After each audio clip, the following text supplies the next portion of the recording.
எப்பவுமே வாலிபர்கள் எப்படி தெரியுமா, இன்றைக்கு நான் சந்தோஷமா இருக்கணும், இன்னைக்கு நான் நல்லா சாப்பிடணும், இன்னைக்கு நான் ஃப்ரெண்ட்ஸோட சுற்றணும், இன்னைக்கு நான் நல்லா ட்ரெஸ் பண்ணணும், இதுதான் நமக்கு முக்கியமாக இருக்குதே தவிர நம்முடைய முடிவு எப்படி இருக்கும். பிரசங்கில் ஒரு அருமையான வசனம் இருக்கு, ஒரு காரியத்தின் துவக்கத்தை பார்க்கிலும் அது முடிவு நல்லது.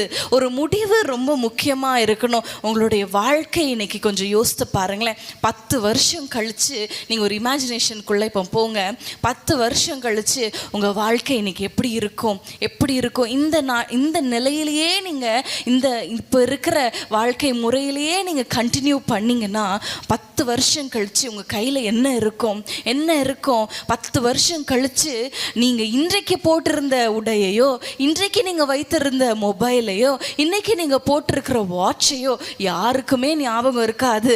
ஆனால் 10 வருஷம் கழிச்சு உங்கள் வாழ்க்கை எப்படியாய் மாற